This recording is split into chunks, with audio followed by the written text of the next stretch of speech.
Hey, bonjour à tous, c'était Issoud, j'espère que vous allez bien. Et aujourd'hui, je vais vous montrer comment on fait l'effet White Poutine. Donc si vous ne savez pas ce que c'est l'effet White Poutine, je vous mets un extrait tout de suite.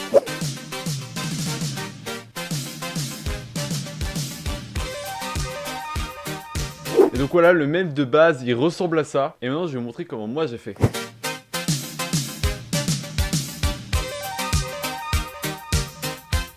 Donc pour faire cet effet, c'est extrêmement simple, il suffit de vous filmer en train de marcher ou faire quelque chose. Après, c'est libre à votre imagination. Moi personnellement, j'ai demandé à mon frère de me filmer, moi j'ai de la chance, mais vous pouvez très bien prendre un trépied ou le mettre votre téléphone ou votre caméra sur un objet qui puisse vous filmer correctement. Et par la suite, dans le montage, dézoomer au moment où vous vous rapprochez de la caméra. Donc moi voilà, j'ai pris une prise comme ça où je marche de manière un peu ridicule. Donc comme vous pouvez voir, il n'y a aucune stabilisation, ça bouge énormément, vous inquiétez pas. Si vous avez ce problème là, il suffit simplement de rajouter un effet stabilisation, je vous montre ça tout de suite. Mais après avoir fait la vidéo, il vous suffit bien sûr d'installer la musique du même, donc c'est la musique originale. Mais faites attention, je pense que cette musique est malheureusement copyright. Donc bien sûr, comme d'habitude, je vous mets tout en description, la musique, tout ce que j'utilise. Et bien sûr, je vous mets aussi dans la description le convertir sur YouTube. Donc vous prenez ici le lien, CTRL-C, CTRL-V, puis vous faites MP3 et vous cliquez sur OK. Puis si vous voulez mettre en MP4, je sais pas, c'est comme vous voulez. Mais pour une musique, mettez en MP3, vous faites OK. Donc après avoir fait la vidéo plus installer la musique, vous aurez deux fichiers que vous mettrez ici. Puis vous allumez Premiere Pro. Donc moi personnellement, j'ai déjà le résultat final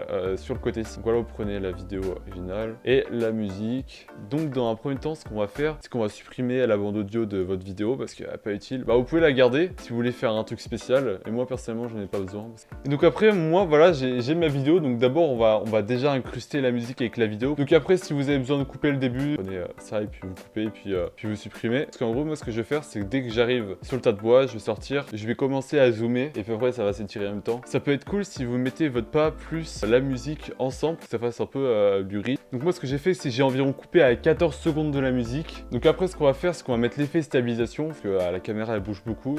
Si vous n'avez pas besoin, il n'y a pas besoin de le mettre, vous inquiétez pas. Moi personnellement, dans l'option d'effet, je mets toujours lissage 5%. Donc aussi, ce que vous pouvez faire, si votre PC il a du mal à utiliser Premiere Pro, on fait I, O, ici on les colle sur l'image. On va dans séquence, on fait rendu de l'entrée et de sortie. Puis là, normalement, il n'y a aucun bug. Bon, maintenant, on a la stabilisation, on arrive à voir un peu comment marche la vidéo. On peut, bien sûr, commencer à mettre cet effet d'écraser extrêmement incroyable. On va mettre maintenant l'effet écrasé, assez joli. Donc, pour ajouter cet effet de corps qui s'élargit, il suffit d'aller dans Effet, marquer Transformation. Voilà, donc ici, vous prenez l'effet, vous glissez sur la vidéo, comme l'effet stabilisation si vous l'avez utilisé. On descend, on dézoome un peu pour avoir plus de place. On décoche l'effet échelle uniforme. Et en gros là on a hauteur d'échelle, largeur d'échelle, donc en gros regardez ce que ça fait. Voilà, là ça agrandit comme ça. Et ici, ça l'écrase. Moi personnellement je l'avais écrasé comme ça. Et ce que j'ai fait après, c'est que j'ai été dans échelle et j'ai zoomé. Voilà, après n'hésitez pas à bien écraser. Faut aller dans l'abus.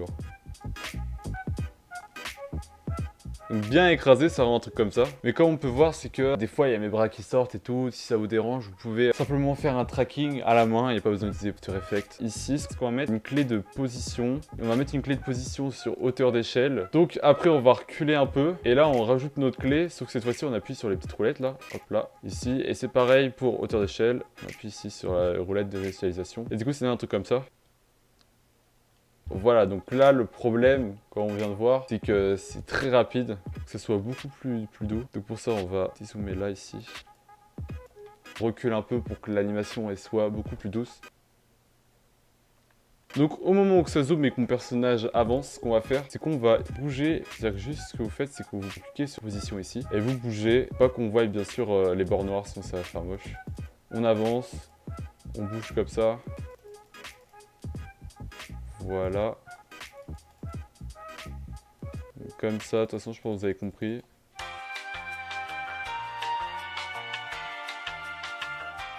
Donc si après avoir fait le tracking, ça ressemble un peu à ça le début, c'est vraiment pas mal. Donc voilà, donc là, il y a encore du tracking à faire, comme on peut voir. Donc on va direct régler ça. Et voilà, regardez, c'est nickel. Donc on a l'animation.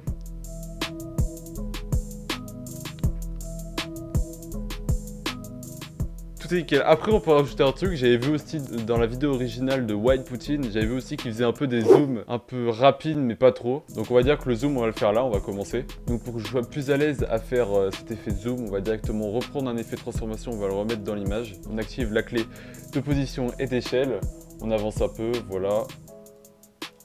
ici on zoome, donc c'est normal si ça part sur le côté, c'est qu'il y a le point d'ancrage, il est pas mis au bon endroit, c'est normal. Vous zoomez sur la tête, voilà par exemple.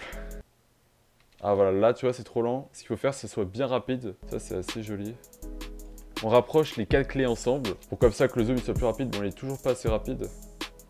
Voilà comme ça. Bah après le problème c'est que là il est pas bien zoomé, du coup on appuie sur la petite flèche atteindre l'image clé précédente. Et bien sûr là du coup vu qu'on est sur l'image clé on peut rebouger la position. Donc là bam on rebouge, on monte un peu. Ce qu'on va faire c'est qu'on va hop remettre ça ici, on va avancer un peu. On remet 2 autres clés et on appuie sur styliser les paramètres. Hop là, comme ça que ça revienne normal. Donc là ce qu'on va faire c'est que ici, que ce soit hop là. Ouais, ce qu'on peut faire là par exemple, c'est que ma tête elle part un peu sur le côté. On recontinue à faire une animation, un sorte de tracking on va dire. Hop là, et là la tête elle revient, c'est nickel. Voilà, comme ça c'est nickel.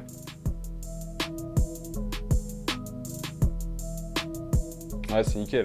Donc là on va dire qu'on a fait à peu près le gros du tuto, hein. Vous pouvez très bien vous arrêter au début, juste faire un dézoom, juste que votre personnage grossit pendant toute la vidéo. Et moi ce que j'aimerais bien rajouter c'est un effet un peu saturé, un peu, on va rajouter un peu plus de contraste, vous pouvez rajouter plein de couleurs, ce que vous voulez. On va aller dans les effets, on va marquer couleur lumétrie, et on prend bah, voilà couleur lumétrie ici. On pose dans la vidéo et là on a plein de corrections, corrections de base par exemple. On a le contraste, donc contraste regardez ce que ça fait. On peut rajouter aussi la température, si vous donnez un effet un peu plus chaud. Il y a plein de trucs qu'on peut bouger, la saturation. Voilà, c'est... En vrai, la saturation, c'est pas mal. Vous savez quoi? On va rajouter de la saturation, ça a l'air d'être pas mal aussi. Donc ce qu'on va faire, c'est que là, au début, et au moment où ça marche normalement, on va ajouter une clé de saturation. Et après, on va un peu augmenter. Donc on va dire que là, on va commencer à rajouter de la saturation ici. Hop là, on rajoute. Et là, on avance un peu. Et là, on met full saturation. Donc. Ouais, c'est un peu trop rapide. Ce qu'on va faire, c'est qu'on va baisser un peu la clé du milieu. Donc là, il n'y a pas de couleur. Et là, ça avance petit à petit. On peut même aller plus loin, voilà, comme ça. Et bref, vous pouvez toucher, il y a plein de couleurs. Ça peut être bien, sinon vous mettez pas de couleur. Et puis tout va bien aussi.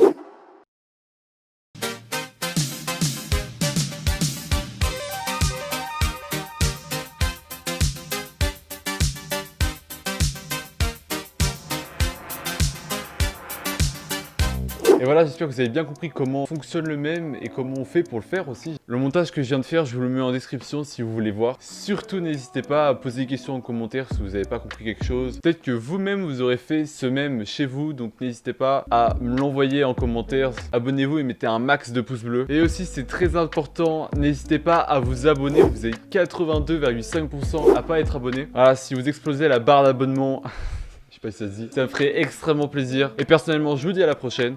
Ciao!